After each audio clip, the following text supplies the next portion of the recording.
first question that you might ask, where to monitor? The answer is any places where you dive,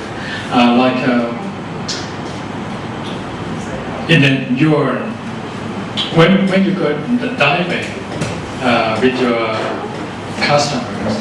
So at the same time, while you're leading your divers, you can record by using Reef Watch standard. So this is quite easy. And how to monitor by Reef Watch. How often to monitor at each site? I recommend that each site you might survey just only record just only once a year. But if there's something happening, especially there is the impact from the bleaching, you might record at the first time at the beginning of the bleaching, and then the second time after bleaching has finished, has gone, maybe a few months later after the first time. So that means that year you might assess 2 times.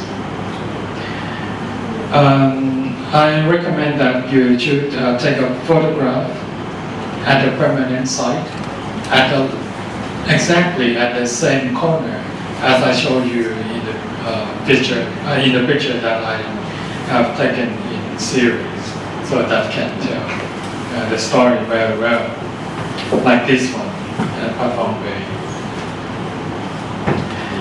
And in the Reef Watch program, you have to understand this.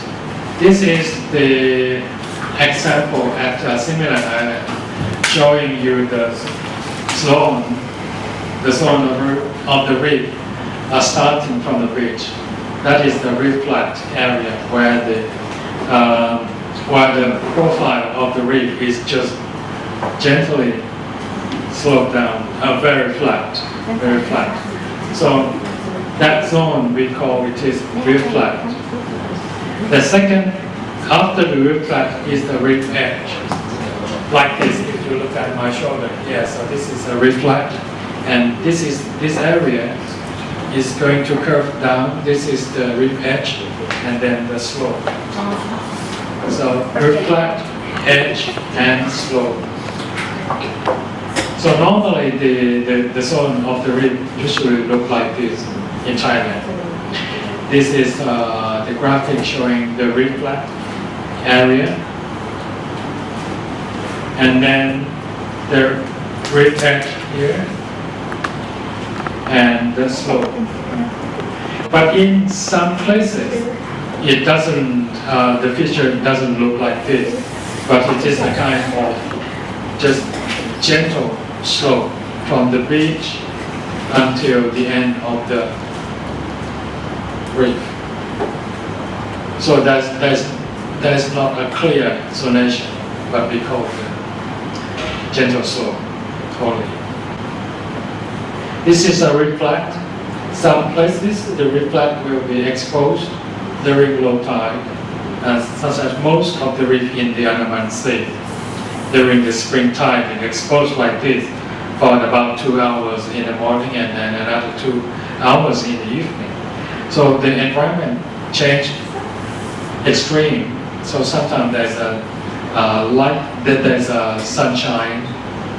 So coral have to adapt to this situation. Also sometimes there's raining, so it have to adjust to the low salinity, like this one.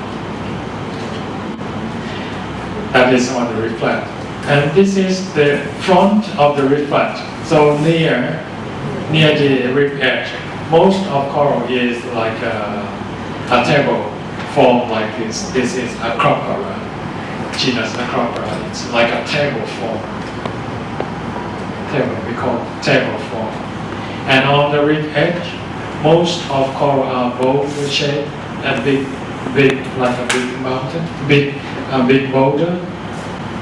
And on the reef slope, most of coral are the the staghorn coral, which has a long branches and very fragile, and also the very flat, a leafy form. This is a leaf form. So coral at a deeper area, it has to change its form into very flat. That is the way for coral to receive more light intensity, like this one.